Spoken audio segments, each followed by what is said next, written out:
Hey, good morning. Trying something different here. Smart here. It's another morning rant. Just trust me, it's morning.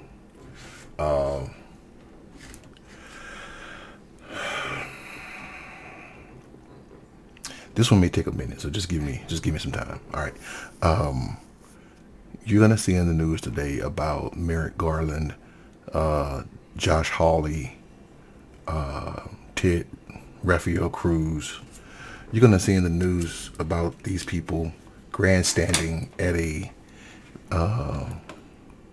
committee hearing with Merrick Garland, the Attorney General of the United States, and what they were talking about was a memo that he sent out October 4th of this year, talking about threats and acts of violence against school board members and administrators. Let me read to you. Here's the memo right here, and we're going to get into all this stuff in a minute. But here's the memo, and here's Merrick Garland's signature. This is the memo, and basically what it's saying is this. All right. It says, in recent months, there's been, subject, partnership among federal, state, local, tribal, and territorial law enforcement to address threats against school administrators, board members, teachers, and staff. In recent months, there's been a disturbing spike in harassment, intimidation, and threats of violence against school administrators, board members, teachers, and staff who participate in the vital work of running our nation's public schools. While spirited debate about policy matters is protected under the Constitution. Here we go. While spirited debate about policy matters is protected under our Constitution, that protection does not extend to threats of violence or efforts to intimidate individuals based on their views. I'm going to get into that. Threats against public servants are not only illegal, they run counter to our nation's core values. Those who dedicate their time and energy to ensuring that our children receive a proper education in a safe environment deserve to be able to do their work without fear for their safety. The department takes these incidents seriously and is committed to using its authority and resources to discourage these threats, identify them when they occur, and prosecute them when appropriate. In the coming days, the department will announce a series of measures designed to address the rise of criminal conduct directed toward school personnel. Coordination and partnership with local law enforcement is critical to implementing these measures for the benefit of our nation's nearly 14,000 public school districts. To this end, I am directing the Federal Bureau of Investigation, the FBI, working with each U.S. attorney to convene meetings with federal, local, state, tribal, and territorial leaders in each federal judicial district within 30 days of the issuance of this memorandum. These meetings will facilitate the discussion of strategies for addressing threats against school administrators, board members, teachers, and staff, and will open dedicated lines of communication for threat reporting, assessment, and response. The department is steadfast in its commitment to protect all people in the United States from violence, threats of violence, and other forms of intimidation and harassment. That's the memorandum.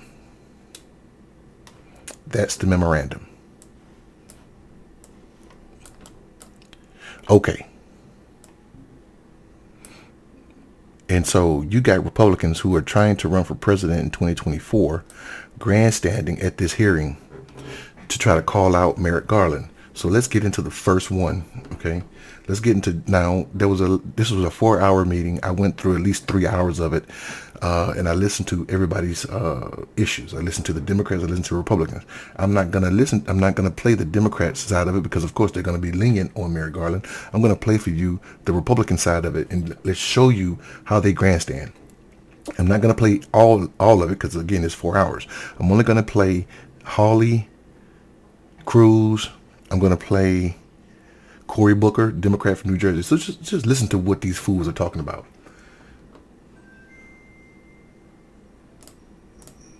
All right. That his agency, quote, has not ever and does not now fund gain-of-function research in the Wuhan Institute of Virology. Last week, his agency admitted that they had, in fact, funded gain-of-research in the Wuhan Institute of Virology.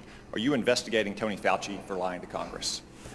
Well, the long-time rule in the Justice Department not to discuss pending investigations, potential investigations. Okay, that's fine. That's fine. Do you believe Tony Fauci was truthful when he said his agency had never funded gain-of-function research? This is outside of my scope of Okay. knowledge. Let's turn to your outrageous directive sicking the feds on parents at school boards across America. When you crafted that October 4th memo, did you consult with senior leadership at the... Okay, let's stop it right there. And I got to remember.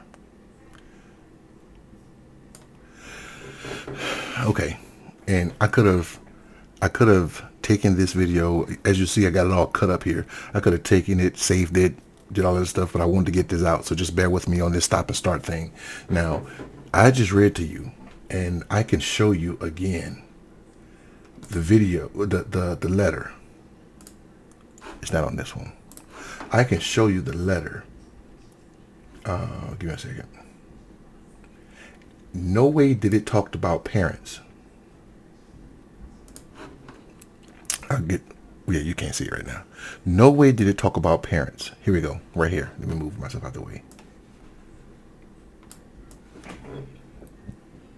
This never said anything about sicking the feds on parents. Not one word. I don't see the word parent, and that's why I read to you the entire thing. It never talked about parents. So here we go. America.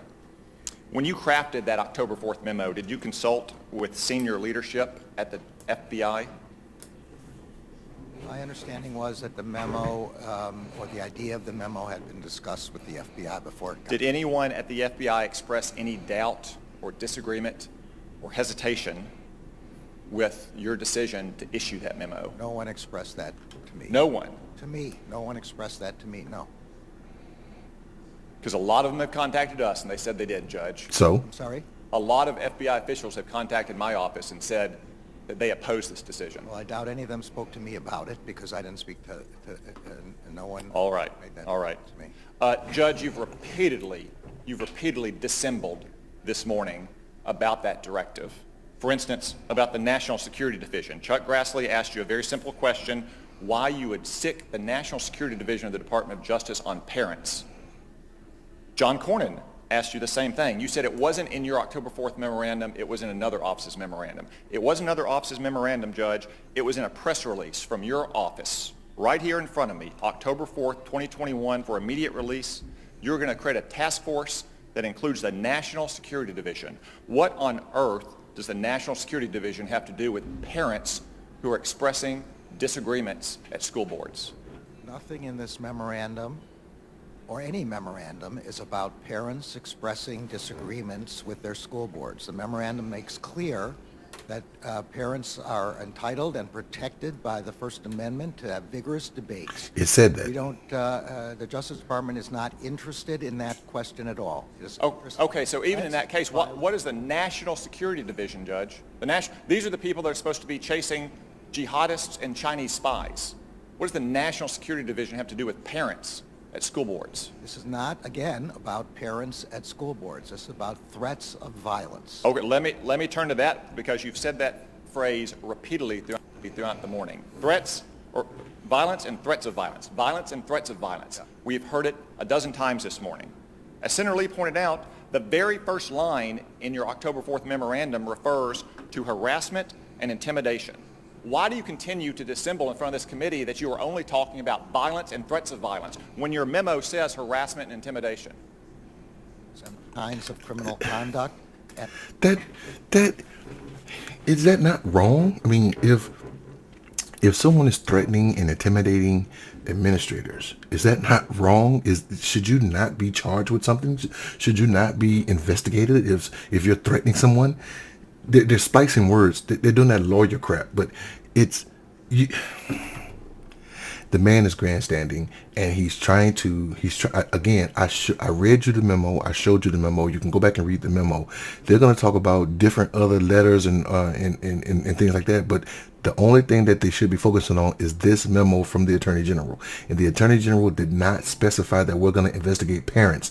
The memo said that they're going to investigate violence and threats of violence from people who target school administrators. That could be anybody. So if you just happen to be a parent, then that includes you. But they're not specifically targeting parents. He also said in that letter, in the first freaking paragraph, that it's protected, that their grievance, their anger, their vitriol is protected under the Constitution. As long as you're not threatening violence or doing any acts of violence or anything like that. So I don't understand why they keep trying to splice words here.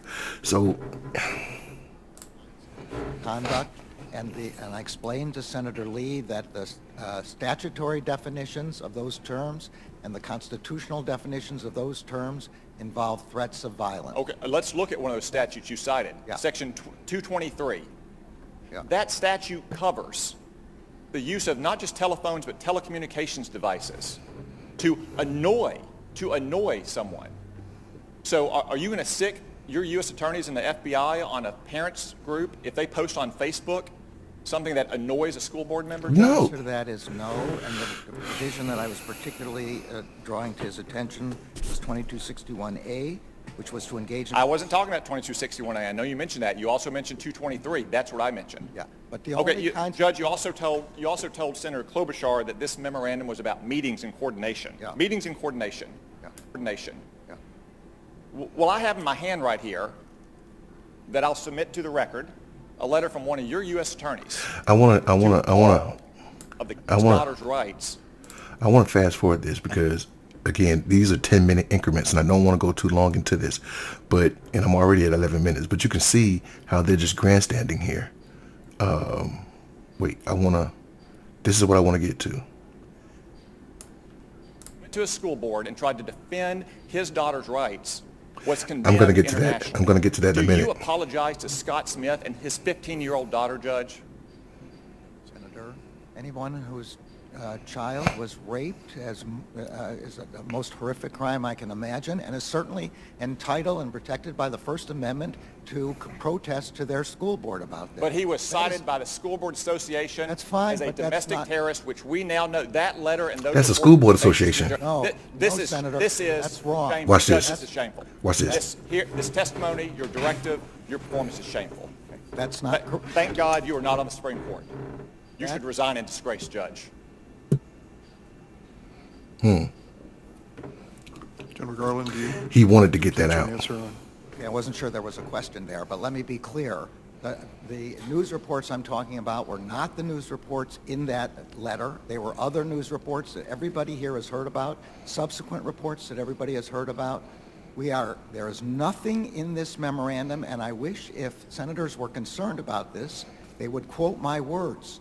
This memorandum is not about parents being able to object in their school boards. They are protected by the First Amendment.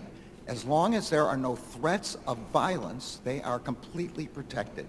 So parents can object to their school boards about curriculum, about the treatment of their children, about school policies. All of that is 100% protected by the First Amendment. Now, again, he has said, he has demonstrated, he has reiterated, he has put it in the memo that it's all protected by the Constitution. If you are angry with the school board and the school administrators about wearing a mask, being vaccinated, things like that, if you're upset about anything with the school board, I've seen people go in and they go ham on these school administrators. One guy was watching porn. Another lady was shopping on Amazon while these people were talking. So they have belittled these people. You can do that. That's protected under the First Amendment. But the minute you go in and threaten violence or you do an act of violence, that is not protected under the First Amendment. And he keeps saying that, but the Republicans don't want to listen. Let's keep going. Let me get rid of this one. Because he wanted that out. He wanted to get that resign and disgrace out because he want an interview on Fox News. Let's do another one. Let's do, this guy here, Josh Hawley, the guy that did a fist bump at the January 6th people, the rally, the riot. For the letter. They say they regret the letter, but you won't retract the memo. And let me get to that guy. Let me get to that video, that picture right there. That's Scott Smith. Scott Smith's daughter, 15-year-old daughter, was tragically assaulted in a bathroom at a school. She's 15 years old, and let's go here. She's 15 years old, and let me move out of the way. She's 15 years old, and he was there at the school board to grieve or to express his grievance to the school board because apparently this kid dressed up like a female went into the female's bathroom, assaulted this 15-year-old girl. The school board covered it up and moved him to another school where he did it again. Now, this is tragic. This is a travesty. The school board shouldn't have covered it up, and anybody that covered it up, they should be fired, prosecuted, and put under the jail. I totally agree. But the reason why this man is sitting right there right now, and the reason why they have this picture right here right now, is because he was not talking to the school board. He was not directing his comments toward the school board. He was talking to a parent, or he was talking to someone in the audience, and they had an argument, and they had a back and forth, and somebody got physical in there. You can watch the video. I got the video right here. This is the video right here. He was going back and forth with somebody. He was going back and forth with this lady right here with the purse, and then something happened here. The police officer tried to separate them. They're still going back and forth, and what happened was something happened here, and he got arrested. So it's not like he was addressing the school board. He was not addressing the school board members. He was talking to a member of the audience. And the man is frustrated. The man is angry. His daughter was raped. I get it. I totally get it. But the reason why that police officer accosted him is because they went back and forth in the crowd, not the school board. But they're trying to, Josh Hawley and all these guys are trying to put it like this guy was talking to the school administrators. He was not talking to the school administrators. Let's keep going. For the letter. They say they regret the letter, but you won't retract the memo and said earlier that you have no regrets. And you've defended yourself repeatedly today before this committee by saying, well, you're focused on violence. But now, of course, we've seen the memo from your own Justice Department advising state and local and other prosecutors about all of the different federal causes of action that they can bring against parents that are not about violence. They're about harassment and intimidation. I'm looking here at this memo. It identifies no fewer than 13 possible federal crimes involving harassment and intimidation, including making annoying phone calls. Do you think a parent who makes a phone call to a school board member that she has elected, that school board member deems annoying, should be prosecuted, General Garland? No, I don't. And the Supreme Court has made quite clear that the word intimidation with respect to the constitutional protection is one that directs a threat to a person with the intent of placing the victim in fear of bodily harm or death. Prosecutors who investigate these cases know the Supreme Court's. This is a very famous leading case. Prosecutors do, but parents don't, General Garland. Do you think that a parent who looked at a parent... And again, they keep going back to this parent thing. He did not talk about parents in that memo, but the paper that he has in his hand, that's from another attorney general, another U.S. attorney. It's not from Merrick Garland. It's from another attorney general in his district. It has nothing to do with Merrick Garland, but they keep focusing on this memo. Now, I get it. All the buck stops with him. I get it. Merrick Garland is the attorney general. So if his U.S. attorneys do something, he's responsible for it. There's 14,000 people under his charge. So, right, he's responsible. But he has no idea what this memo is. He has no idea what's on this memo. No clue about what they're talking about. But they're trying to blame him for this memo. Who looks at the 13 different federal crimes that your Justice Department has identified they might be subject to and prosecuted for, like making annoying phone calls. Do you think that they're going to feel that they're welcome to speak up at a school board meeting? How about this one? They could be prosecuted for using the internet, I guess that would be Facebook, in a way that might cause emotional distress to a victim. Is that a crime of violence? Senator, I haven't seen the memo that you're Why talking haven't about, you? and I don't, even from the description, it doesn't sound like it was addressed to parents. But if you... No, it wasn't addressed to parents. It was addressed to prosecutors. That's the problem. Why haven't you seen the memo? I don't know why I haven't. I don't look at every. I do not get every memo that every U.S. attorney sends out. But if you're Wait a minute. Don't. I just want to be sure I understand this. This is a memorandum that collects 13 different federal crimes parents could be charged with. It has United States Department of Justice on the top of it. Haven't seen it? who's the memo? My question is, if it is a crime, what's the problem? Haven't seen it? Who's the memo from, Senator? The United States Department of Justice, United States Attorney for the District of I Montana. have not seen a memo from the District of Montana. Not high enough priority for you? That's not But the question. that's not the I don't. It is the question. Answer my question. Is it not a high enough priority for you when you're threatening parents with 13 different He's not threatening federal anybody. crimes? These aren't crimes of violence. You've testified today you're focused on violence. That's not what your U.S. attorneys, they work for you. That's not what they're saying. You haven't seen it because it's not a high enough priority, or what? Question of priority. No one has sent me that memo, so I haven't seen it. What do you mean no one has sent you the memo? You run the United States Department of Justice, do you not? There are 115,000 employees of the Department of Justice. Indeed, and you are in charge of every one I was of them. off. This I do was a not- sufficiently important case that you issued a memo. You, over your signature, issued a memo involving the FBI and the Department of Justice in local school boards, local school districts. Your U.S. attorneys are now threatening prosecution with 13 different crimes, but it's not a high enough priority for you. It got lost. It's not a high enough He never priority. said anything about. He never said anything about it not being high enough priority for him. See, this is the word games that they're playing, and Josh Hawley is trying. He's positioning himself to run for president in 2024. So he has to go out here and do stuff like this. This is asinine. The man. First of all, that memo, and again, I told you, I agree that the U.S. Attorney General is the buck stops with the Attorney General. So he writes doctrine. And the U.S. attorneys, they modify. So, but that doesn't mean that they're going after parents. They're going after anybody that threatens a school board member. If you are sending multiple messages on Facebook, email, or phone calls, and those messages happen to be threatening, then you will be prosecuted. But let me again. I wanted to get through all this, but I'm at 22 minutes. He's going to talk about this guy, but we already discussed that. Yeah, let's go to Rafael Cruz here. For 8 years under Barack Obama, the Department of Justice was politicized and weaponized. When you came before this committee in your confirmation hearing, you promised things would be different.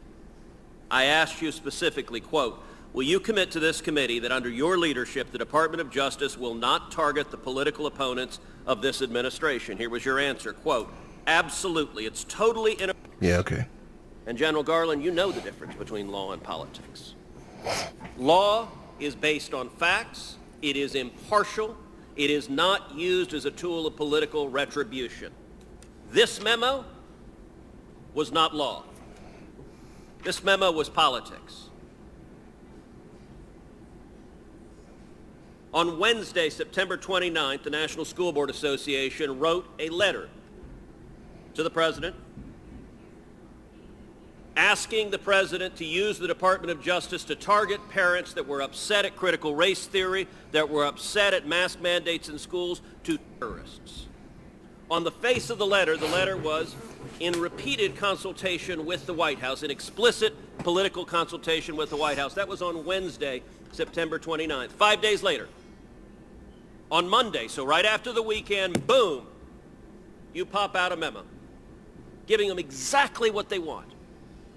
Now, by the way, I understand that. In politics, that happens all the time. An important special interest wants something. Sir, yes, sir. We're going to listen to him. Let me ask you something, General Garland. In the letter, which you told the House of Representatives was the basis for this abusive memo targeting parents, how many incidents are cited in that memo? I have to look back through the memo. I Okay, can't count it. you don't know. How many of them were violent? Again, the general report. How many of them were violent? Do you know? I don't know. You don't know. And there's a reason you don't know. He's leading the witness. Because you didn't care, and nobody in your office cared to find out. I He's did a quick testifying. count just sitting here. During this hearing, I counted 20 incidents cited. Of the 20, 15 on their face are nonviolent. They involve things like insults. They involve a Nazi salute. That's one of the examples. My God, a parent did a Nazi salute at a school board because he thought the policies were oppressive. General Garland, is doing a Nazi salute at an elected official, is that protected by the First Amendment? Yes, it is. Okay. 15 of the 20 on the face of it are not violent. They're not threats of violence. They're parents who are unhappy. Yet, miraculously, when you write a memo, the opening line of your memo, recent months there has been a disturbing spike. So he's trying to parlay this into a special interest. I'm not going to get into Rafael Cruz's special interest. And again, he's right. It happens all the time where a special interest will go to the president because they're big donors and they will get something and the memo will go out. But again, this memo is not addressing parents, and that's why I wanted to let this play through. He's just he's just grandstanding. And for him to go out and try to defend Nazism, which again, a Nazi salute is protected under the First Amendment, under free speech. And he's not threatening anybody. Let's keep going here. Let's see. Justin, you did no independent research on what was happening, did you? The memo has nothing to do with... Did you do independent research? The memo has... Did you do independent research? The memo has nothing to do Okay, you're not with answering that politics. You've testified you know nothing about the violent sexual assault that happened in Loudoun County, even though it's one of the bases in this letter. I read about it since then. Okay. You told the House last week you knew nothing about it. Not know at the time. He did not know at the time. This week, the court concluded that a 14-year-old girl was violently raped by a boy wearing a skirt in the girls' restroom. The school district covered it up, released the boy, sent him to another school. He did it again. I talked about this. Where he violently... I never called him that. That's not correct. This letter put it this week. Do you understand why the parent would be upset? Absolutely, and any expressions of upset are completely protected by the First Amendment. Except you just called him a domestic terrorist. I never called him that. That's not correct. This letter calls him a domestic terrorist. He's not talking about parents. You based a direction to the FBI, an official direction from the Attorney General on this letter, and I'll tell you what, the NSBA is so embarrassed of this letter, they've apologized for it and retracted it, but you don't apparently have the same willingness that to letter, apologize and not the memo. What you did. Let me ask you something else. A big part of this letter is that they're upset about parents not wanting theory taught.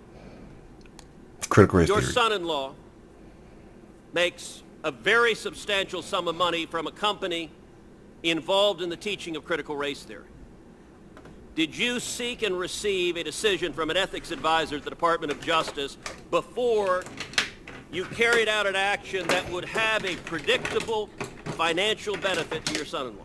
This memorandum is aimed at violence and threats. I just asked a question. Did you seek an ethics? ethics? It has no predictable Did you effect seek on- an ethics opinion? It has no Did you seek an ethics opinion? Judge, you know how to ask questions and answer them. Did you seek an ethics opinion? You asked me whether I sought an ethics opinion about something that would have a predictable effect on something. This has no predictable effect in the way that you're talking about. So if critical race theory is taught in more schools, does your son-in-law make more money? This memo has nothing. If critical race theory is taught in more schools, does your son-in-law make more money? Yes or no? This memorandum has nothing to do with critical race theory. Will you answer or if you any sought an other ethics kind opinion? of curriculum. Will you answer if you sought an ethics I am opinion? answering the best I can. Yes or no? Did you seek an ethics opinion? This memorandum has Did nothing. you seek an ethics opinion? This memorandum has nothing to do with. General, are you critical race refusing to answer if you sought an ethics I am opinion? telling you that there's no possible. So you're saying no. Just answer it directly. You know how to answer a question directly. No. Did you seek an ethics opinion? I'm telling you that if I thought there was any reason to believe there was a conflict of interest, I would do that. But I cannot. Why do you imagine refuse to answer a the question? conflict Why of won't you interest. just say no? I'm sorry. You're not going to answer the question? I'm sorry. Ask the question again. Did you seek an ethics opinion? I'm saying again, I would seek an ethics opinion in. So no is the answer, correct? Thought there was a Senator, your time is up. Let the record reflect the Attorney General refuses to answer whether he sought an ethics opinion, and apparently ethics are not a terribly high priority in the Biden Justice Department. I don't think that's a fair reflection of what I said. Then answer the question. I'm going to let this play through. Senator, you've gone way beyond any other senator's time. I think you ought to be at least respectful of other senators at this point. Mr. Chairman, do you know the answer whether he sought an ethics opinion? I think you have exchanged that so many times, we know where we stand. Now, we have a request for 3-minute rounds, and I All right. have one from, So I'm gonna let Cory Booker get in and do his thing. And I know I'm going way past my normal time, but if you're still here, I was gonna play him, but I'm not. If you're still here, I appreciate you sticking around, but because I want to get this out. Go watch the whole 4-hour video if you got time. I sat and watched as much as I can. This is crazy. They're diverting the question. If the question is about the memo, why are they going to other stuff? Why are they going to critical race theory? Why are they going to that Scott Smith guy? Well, not Scott Smith. He's relevant, but why are they going to all this other stuff? If We've been trying to spam. Why are they going after all this other stuff instead of talking about the memo? And then when they do talk about the memo, they only focus on the word parent, and parent is not in the memo at all. It's not in the memo at all. Let's get Harassment, it. intimidation, and threats of violence against school administrators, board members, teachers, and staff who participate in the vital work of running our nation. He's reading the memo Is that true? again. Yes, sir. I mean, it is true. It is true. I have a list of very disturbing incidents. In Texas, a parent physically assaulted a teacher.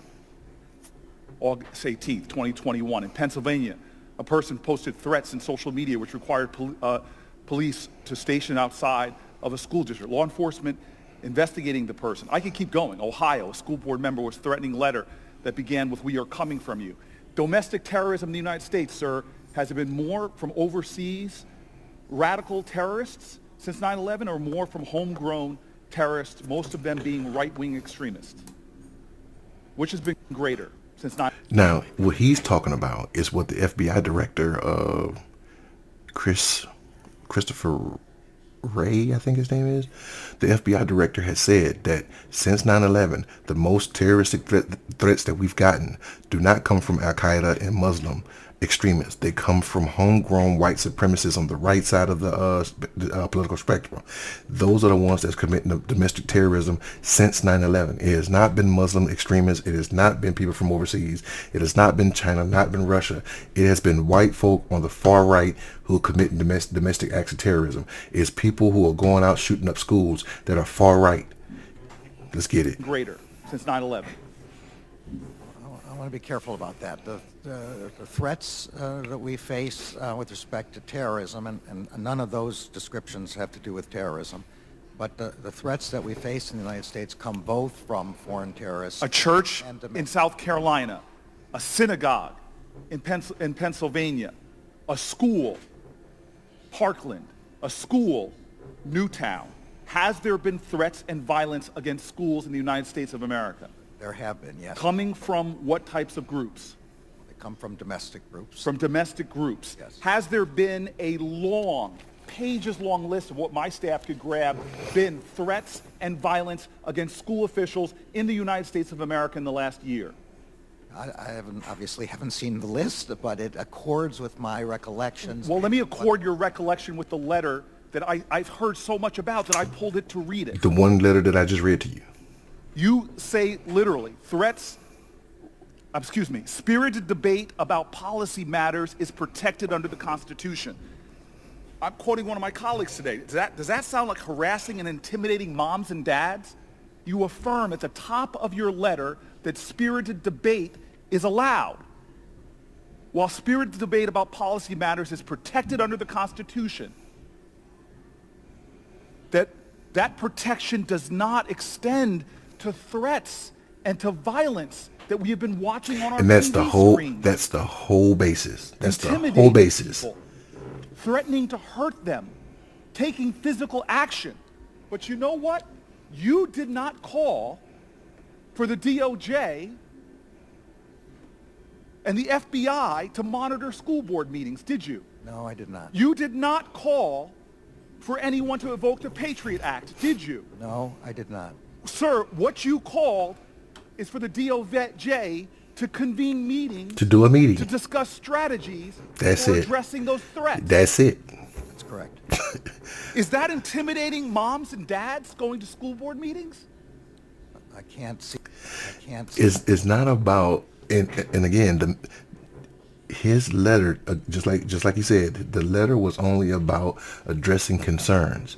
Even though people are out there threatening administrators, they were not going to go and arrest and try people. They were just going to have meetings to figure out what they can do to minimize these threats and act of violence. That's all. But the Republicans are not listening.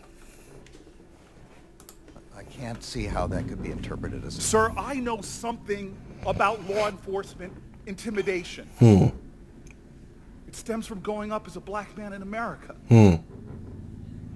I know what it feels like to be pulled over, to be accused of stealing things.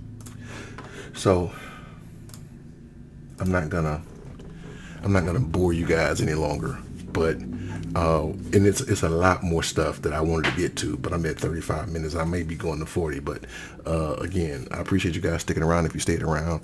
I know this stuff can be a little boring at times, but it's vital that you hear this. It's vital that you get this information. It's vital that you know the truth, because they're going to go out on Fox News and they're going to brag about this. They're going to use this as campaign contribution ads. They're going to go out and try to convince the American people that the Biden administration, in particular the Justice Department, is going to go after parents who have a grievance against COVID-19 masks and other mandates, vaccines, and other things. Not to mention the threats of violence. If they are trying to set the stage for them to go out and say, look at what Biden is trying to do. They're trying to get more and more into your home. They're not going to talk about the fact that they're trying to restrict what a woman can and cannot do with her body. They're not gonna make legislation to talk about restricting men and what men can do and not do with their bodies. If a man was to pleasure himself and secrete his form of reproduction in somewhere that's not where it needs to be, then he's killing off sperm cells that could potentially become a child. But they're not going to restrict a man from doing that. They're not going to restrict a man from wearing a condom and throwing away all of that. Those reproductive sperm cells. They're not going to do that, but they will tell a woman what to do with her once a month egg, even though men create millions and millions of sperm cells on a daily, if not weekly or monthly basis. And a woman creates 12 eggs a year if she's lucky. They're not gonna tell a man what to do with his reproductive contributions, but they will tell a woman what to do with hers. And now they're gonna go out there and tell you that, hey, guess what the FBI is gonna do? If you hate the school board, they're gonna come after you. This is the bull crap that we're talking about. So I'm going to leave it at that, man. Again, if you stayed this long, I appreciate it. Thank you for sticking around. Like, share, subscribe to the videos, and I will see you guys on the next one. But I think it's asinine. I think it's dumb. I think it's ludicrous for the Republicans to be doing what they're doing and trying to convince the American people of something that doesn't need to be convinced of. If you go and read the letter yourself, it will not say the word parents, but he said you're going after parents. No, read the letter. Hey, I will see you guys on the next one. Y'all take care. I'm out. All right. Be safe.